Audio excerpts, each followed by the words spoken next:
Hello, हा येतोय माझा आवाज आता? हॅलो,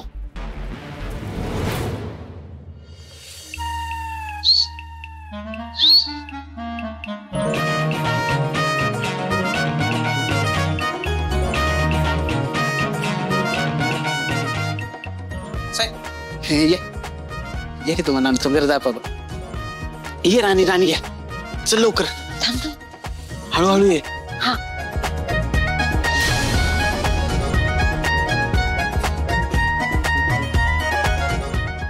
ए भावा, अगे इंदिरा सरांना डायनिंग टेबलवर जेवायची सवय असेल, त्यांना इथं कुठं खाली बसवायचं वय? हा, तू एक काम कर, प्रिया त्याच्या घरून ना पाट घेऊन ये आणि माझ्या घरून रांगोळी. हा जा. हा रांगोळी? अरे तू आण बाबा आणि लवकर जा, ते येतील ना. जा लवकर. आलो झालं. हा. ए बघ बाबा, रांगोळी कुठे ठेव?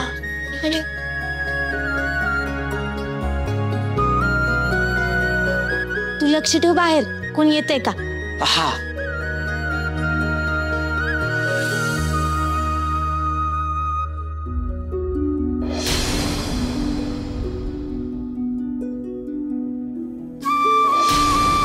हे भावा, काय भारी रांगोळी काढली, डायनिंग टेबलला तोडे.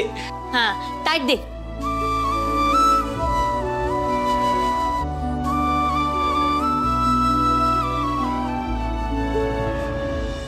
एक राणे, इंदिरा सर आलं वाटतं. हा, अरे बापरे. बर, तू हे सगळं आवरून ठेव. हा, मी जाते. हा.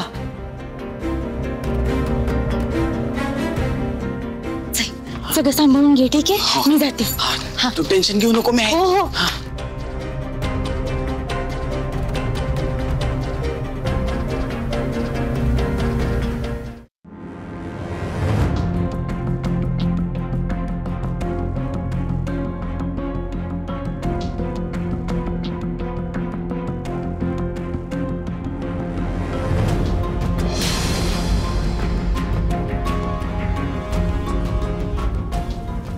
मालती,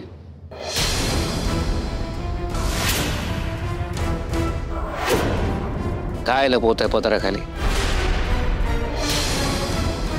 लेकासाठीची माया लपवून घेऊन चालला ते कळतंय मला. काय खोटं बोलताय? जेवणाचा डबा घेऊन चालत ना लेकासाठी? नाका उगाच डबा लपवण्याची धडपड करू. लेकावरची अतिमाया तुम्हाला काय करायला लावू शकते हे माहिती आहे मला. माहितीये ना, मग बरंच झालं. हो, चाललीये मी. माझ्या इंद्रासाठी जेवण घेऊन चाललीये. चला, जे पेरलंय ते उगवेलच आता. यांच्यात भांडण होणार हे नक्की. नका घेऊन जाऊ डबा. का नको देऊ? कारण आज इंद्रा कामगारांचं जगणं जगणार आहे. तुमच्या अशा जाच काठींमुळे ना माझा लेक आजारी पडायचा. काही आजारी पडत नाही येतो. हो का? त्या वस्तीतल्या घाणेरड्या लोकांच्या हातचं खाऊन तो आजारी नाही पडणार तर काय होणार? अहो, असं कुठल्याही ठिकाणी खायची सवय नाहीये त्याला. लगेच त्रास होतो, माहितीये ना तुम्हाला. नाही त्रास होणार त्याला. कामगारी माणसंच आहे. ते तुमच्या इंद्राला चांगलं खाऊ पिऊ घालतील. माझा नाहीये विश्वास त्यांच्यावर. ते ज्या ठिकाणी राहतात, जसे राहतात, त्याच्यावरून मला नाही वाटत माझ्या इंद्रासाठी ते काही चांगलं करू शकतील. आणि मुळात तुम्हाला प्रॉब्लेम काय हो? त्या वस्तीत जाऊन राहायचा अशी इच्छा होती ना तुमची, मग तुमच्या म्हणण्यानुसार तो राहतोय ना तिथे जाऊन. एखाद्या ठिकाणी नुसतं राहून तिथल्या परिस्थितीची जाणीव होतेच असं नाही. कामगारांचं दुःख, त्यांचं राहणीमान, त्यांचे आचार विचार हे इंद्राला तेव्हाच कळतील जेव्हा तो त्यांच्यातला एक होऊन राहील. त्यांचं जगणं जगायला लागेल. माणसाला माणसासारखं वागवायला शिकायला लागेल. त्यांचे प्रॉब्लेम समजून घ्यायला लागतील. एवढीच माझी इच्छा आहे. अहो, तुमच्या इच्छेपायी तुम्ही मुलाच्या जीवाशी खेळ करणार आहात का? काही जीवाशी खेळ होत नाहीये त्याचा. तुम्हाला ही अति काळजी जरा बाजूला ठेवा. मी हे सगळं चांगल्या हेतूने केलंय आणि विचारपूर्वक केलंय. हो. ज्या कामगारांना तो 18 तास काम करायला सांगतो, त्यांचं रोजचं जीवन कसं आहे हे त्याला कळायला नको.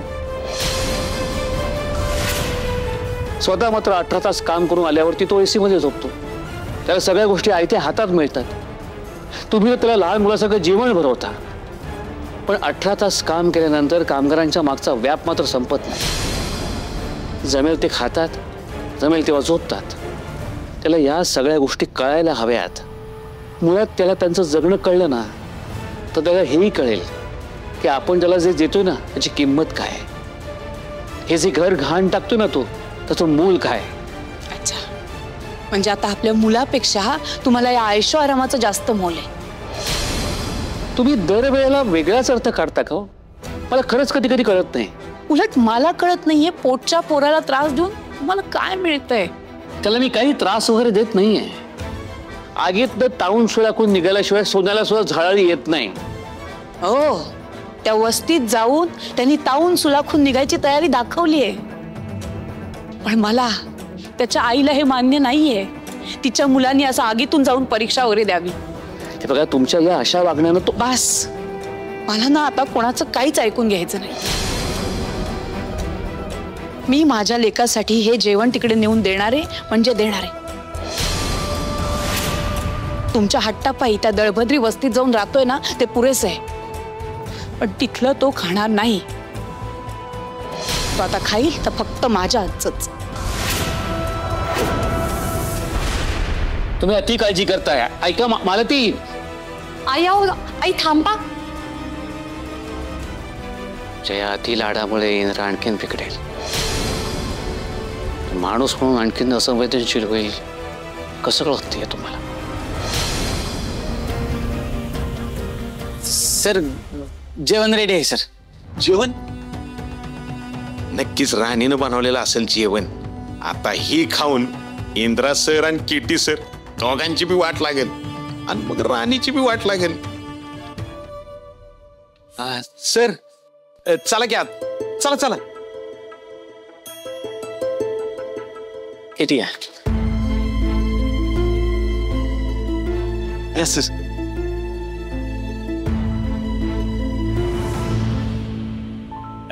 साहेब सगळी व्यवस्था करून ठेवली बरं का. बसा, भूक लागली असेल ना.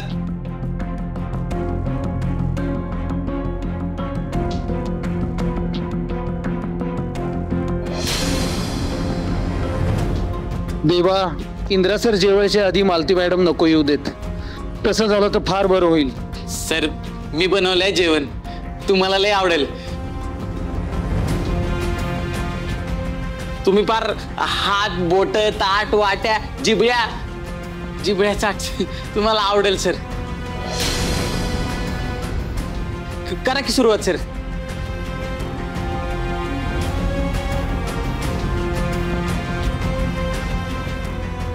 सर छान आहे जेवण. सर खाऊन बघा, खूप छान झालं जेवण. Are you sure?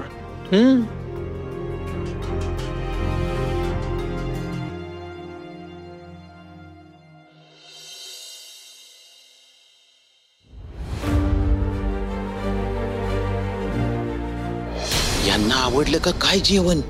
Nice. Actually खूप छान झालंय जेवण. सर घ्या की अजून भाजी घेता का? नाही नाही थँक्यू, मला एवढं इनफ आहे. थँक्यू. झालंय, माझ्या मनासारखं काही घडणच झालंय. आधी कॉफी आवडली आणि आता जेवण बी आवडलं.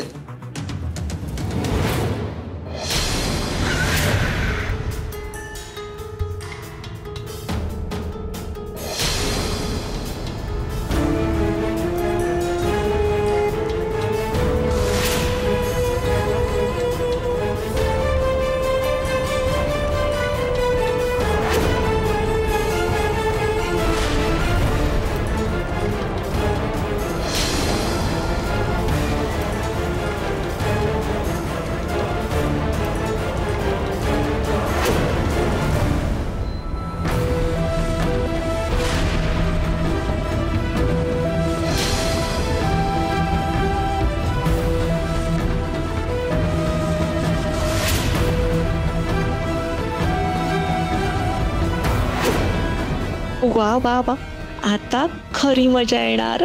घ्या की सर, थोडं खाऊन बघा. नाही नाही बस बस, जरा झालं, माझं पोट भरलं आता. साहेब लाजू नका बरं का. थांबा.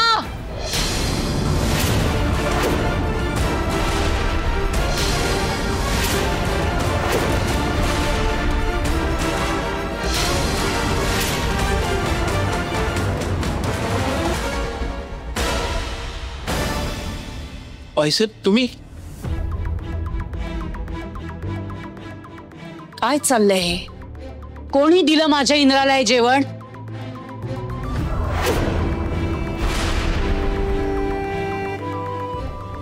कोणी दिलं?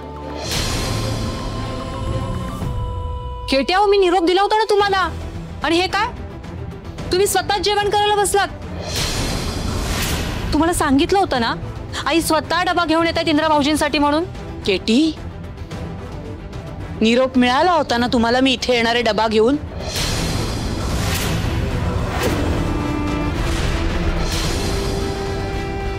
मग तरी सुद्धा का बसवलं माझ्या इंद्राला हे फडतू जेवण जेवायला? नाही म्हणजे मॅडम मी त्यांना नाही बाईसाहेब, त्याचं काय झालं माहितीये का, आम्हाला माहितच नव्हतं तुम्ही डबा घेऊन येणार इंद्रा साहेबांसाठी. पण अहो तुम्ही येणारे माहित असतं तर नसतं वाढलं ना जेवायला. आणि तसं आबासाहेब सांगून गेलते ना इंद्रा साहेबांची काळजी घ्या म्हणून, मग त्यांना उपाशी कसं ठेवायचं? हो, आबा स्वतः बोलून गेले. ते लाख बोलतील, तुम्हाला अक्कल नको? कोण येते तुमचे सर आहेत ना, मालक आहेत ते. मग मालकांना असं फडतूस जेवण देताना तुम्हाला काहीच शरम नाही वाटली का? माझा इंद्रा रोज डायनिंग टेबलवर बसून जेवतो, तुम्ही कुठे बसवलं त्याला? या घड्याळ्या पाटावर. हे का तुमचं मालकांसाठीचं प्रेम? हा मान सन्मान ठेवलाय तुम्ही त्याचा? माझ्या इंद्राला ही अशी वागणूक देताना तुम्हाला काहीच कसं नाही वाटलं? प्लीज शांत हो ना. इंद्रा थांब, मला बोलू दे. अरे तू इथे वस्तीत राहायला आल्यावर या लोकांना खरं तर कौतुक वाटायला हवं होतं. तुला कुठे बसवू कुठे नको असं व्हायला पाहिजे होतं.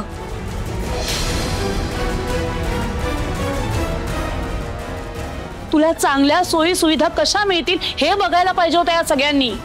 पण त्यातलं इथे काहीच दिसत नाहीये. करायचा म्हणून पाहुणचार करतात हे लोक. नुसतं ना दिखावा चालू आहे, नुसता दिखावा. आई तू का पॅनिक होतेस? सोड ना हा विषय. नाही सोडणार. तुझ्याशी असं बघणाऱ्या या माणसांना मी अशी सहज नाही सोडणार.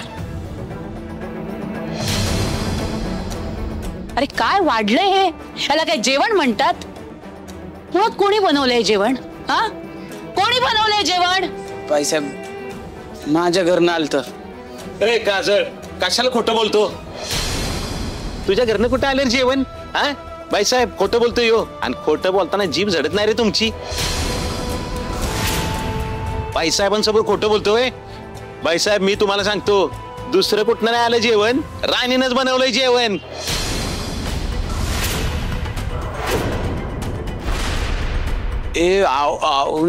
नाही बाईसाहेब, आवश्यकच माझ्या घरनं आलं तर. ए कुठं तुझ्या घरनं? सांग बरं ताटात काय काय होतं, कुठं काय वाढलं होतं सांग बरं, सांग ना. कुठं सांगता येते तुला? खोटं बोलतोय एक नंबरचा.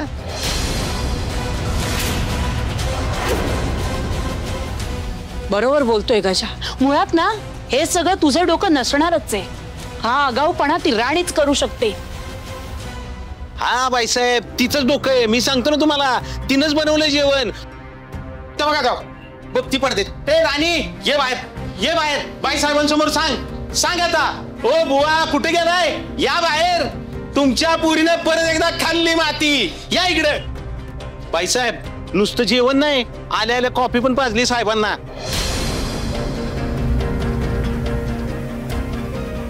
मी म्हणत होतो नका देऊ नका देऊ, तर ह्यो काजळ काय म्हणतोय, माझ्या आजची कॉफी सगळ्यांना आवडती, यांना पण आवडेल. जबरदस्ती पाजली साहेबांना यांनी कॉफी. तोंडवर करून सांगतोय प्या प्या म्हणून. आता आली ही. ए राणी तूच सांग, कोणी बनवलं ते जेवण?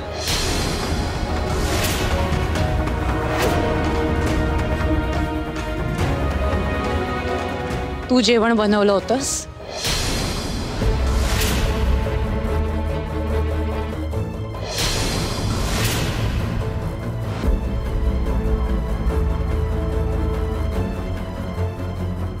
इकडे तिकडे बघू नकोस.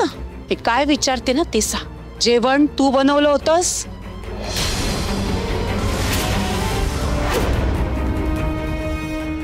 कोणी सांगितलं होतं तुला हा आगाऊपणा करायला? मी इथून जाताना तुला बजावून गेले होते, माझ्या इंद्रापासून लांब राहायचं.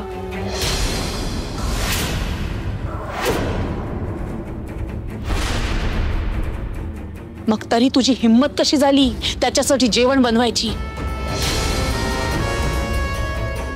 कोण समजतेस तू स्वतःला? हा, कोण समजतेस तू स्वतःला? माझ्या इंद्रापासून दूर राहायचं याचा अर्थ कळत नाही का तुला? एकच गोष्ट सारखी सारखी सांगायची का तुला? मूर्ख आहेस का तू? मॅडम, माझं म्हणणं तरी ऐकून. मला काही ऐकायचं नाहीये तुझं. खरं तर तुझी सावली सुद्धा मला माझ्या इंद्रावर नकोय, पण तुला मात्र सतत त्याच्या मागे मागेच करायचं असतं.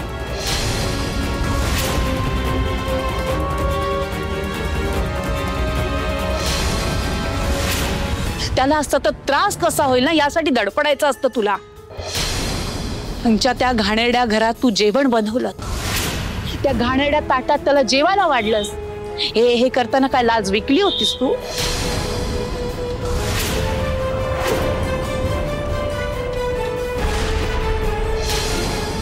काय टाकला असशील त्या जेवणात काय माहित. आता तू बनवलेल्या जेवणातून माझ्या इंद्राला काही त्रास झाला तर काय करायचं आम्ही? काय बोलताय मॅडम तुम्ही? असं काय डोक्यात पण नव्हतं माझ्या. मी का टाकेन काय त्या जेवणात? ते तर आबासाहेब म्हणाले. बस, सतत आपलं आबा म्हणाले म्हणून स्वतःच्या चुका लपवू नकोस.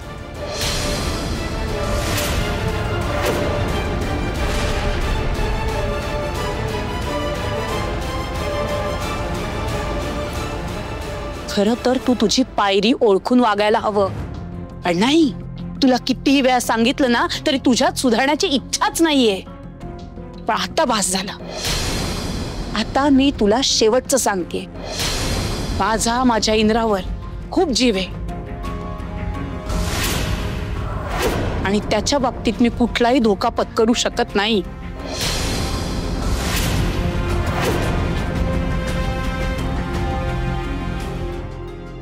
आई, काय इतकी पॅनिक होते? शांत हो ना जरा प्लीज. आणि मला माहित असतं तू जेवण घेऊन येणार आहेस तर मी थांबलो असतो ना. इंद्रा, मग तुला मला फोन करता आला नाही का? एक का तू सर हे फडतू जेवण जेवायला बसलास? आई अगं, इथे काम करायला नेटवर्क नाही मिळत आहे. फोन काय करणार मी तुला? बरं, हे जेवण मी खाल्लं तर आबांची अट अशी मान्य होणार नाहीये का? बरं, आता जे झालं ते झालं. आता तू मी आणलेलंच खाणार आहेस. केली, सॉरी अगं, मला खरंच नाही जमणार. अगं, ते जेवण खूप टेस्टी होतं, मी खूप खाल्लं आहे. माझं पोट ऑलरेडी भरलंय, मला नाही जमणार. म्हणजे मी आणलेलं जेवण तू जेवणार नाहीस? मी सांगतोय ना, मला भूक नाहीये आई.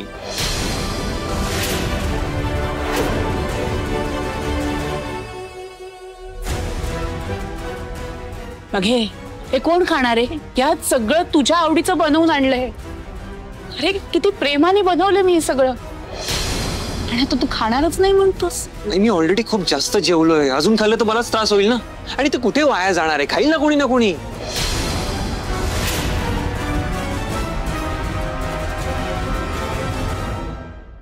अहो इंद्रा भाऊजी, असं काय बोलताय तुम्ही?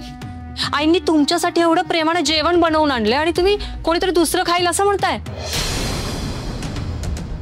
ह्याला काय अर्थ आहे? अहो, मग दुसरा काही ऑप्शन आहे का आपल्याकडे? बरं, वाया जाण्यापेक्षा बेटरच आहे ना, कोणी खाईल तर. म्हणजे तू हे खाणार नाहीच आहेस? आई, मला भूक नाहीये, मी एकदा सांगितलंय. मला नाही जेवायचंय. मी आलो एक कॉल करून.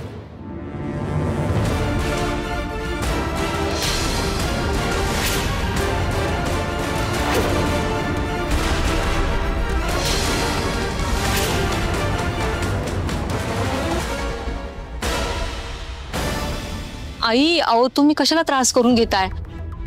आता इंद्रा भाऊजींचं तरी काय चुकलंय बरं? त्यांना भूक लागली असेल म्हणून ते जेवायला बसले असतील. चूक तर ह्या मुलीची आहे. हिनं जेवण बनवलं नसतं तर इंद्रा भाऊजींनी आज घरचं जेवण जेवलं असतं ना. पण नाही, प्रत्येक वेळेला हिला मध्ये मध्ये करायची सवय आहे.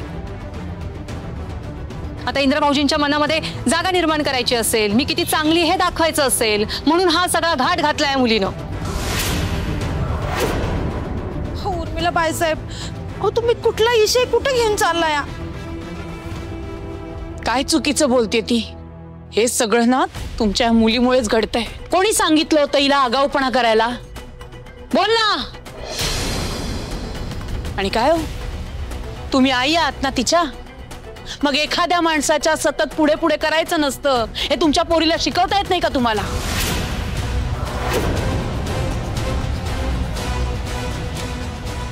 तुम्ही ना एक काम करा, एखाद्या जनावराला जसं दावणीला बांधतात ना, तसं तुमच्या आगाऊ मुलीला पण दावणीला बांधा.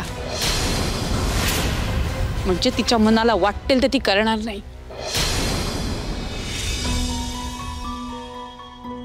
बघितलंच राणे काय झालंय? ह्याच्यासाठी तुला सांगत होती नको ह्याच्यात पडू, नको जेवण बनवू, नको जबाबदारी घेऊ, पण ऐकलंच माझं? मी बापले कधी ऐकता माझं? अगं अजून किती वेळा अख्ख्या वस्ती समोर लाच काढून घेणार आहेस? माझ्या डोक्याला नुसता ताप झालाय तुमच्या दोघांचा.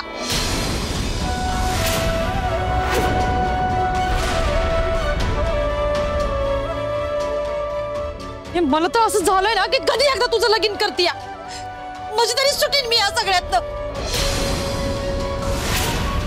चल उर्मिला,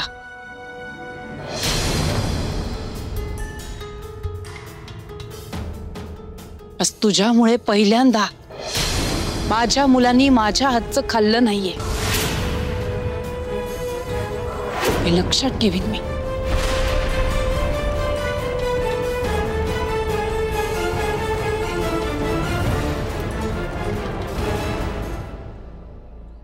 झालं तुझं समाधान? झालं? हेच पाहिजे होतं ना तुला? हे बघ राणे, आता हितलं पुढं तू ह्यातल्या कुठल्याच गोष्टीत पडायचं नाहीस. तुझं इंद्रजित साहेब वस्तीत राहायला आल्यात, तुझ्या घरी नाही. त्याच्यामुळे इथनं पुढं त्यांना काय लागल, काय हवं, काय नको ती वस्तीतली माणसं बघत्याल. तुझा काय संबंध नाही राणे कशाशी. इथनं पुढं इंद्रजित साहेबांसाठी तू काय बी करायचं नाही. चल घरी. मावशी, अगं राणीची काय तू तर गबस. चल राणे. अगं चल. आई हळ.